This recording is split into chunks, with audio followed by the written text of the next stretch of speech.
And welcome back to the News at 9. We begin this half hour with a recap of our breaking news. Arizona teachers voting to walk out of the classroom, they say next Thursday, even after the governor laid out a plan to give them a 20% raise. Yeah, they say he did not meet all of their demands, like funding for support staff and more money for school buildings and books and computers, technology, the list goes on.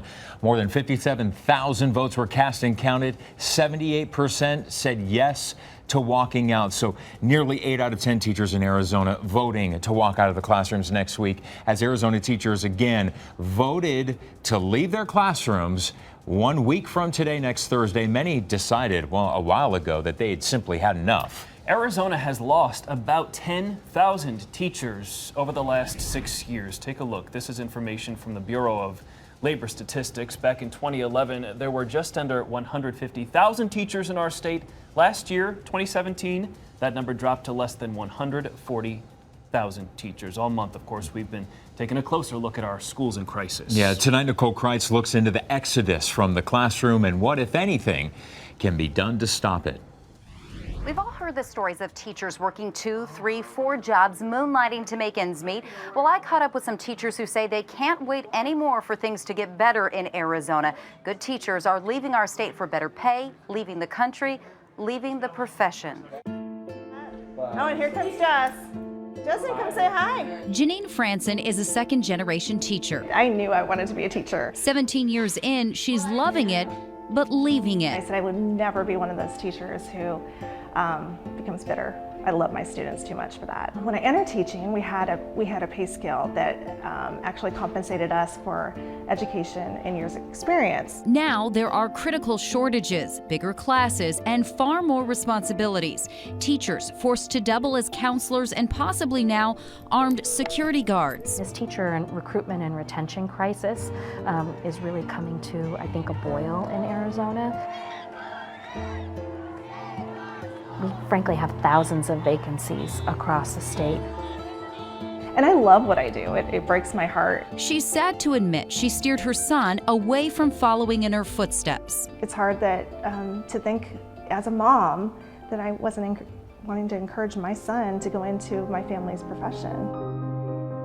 William Kimsey teaches high school and college English. So I just warn them that if you love teaching like I do, it's a great profession. Get into it, but just be forewarned, you're going to have second and third jobs.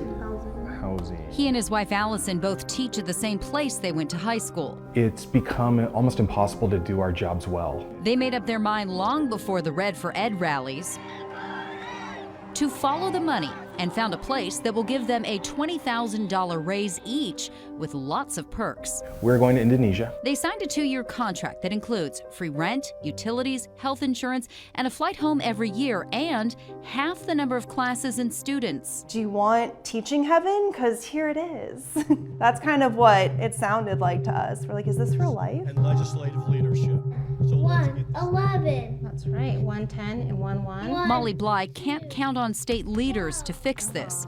A single mom with 2 boys grading papers during dinner is her normal. And I'm still having to ask my parents for money. She can't just pick up and move because of family, and says while a master's would give her a $50 bump, she can't afford to be saddled with more student loans. She's barely making more than what she started with 14 years ago. But I was taking home around $900.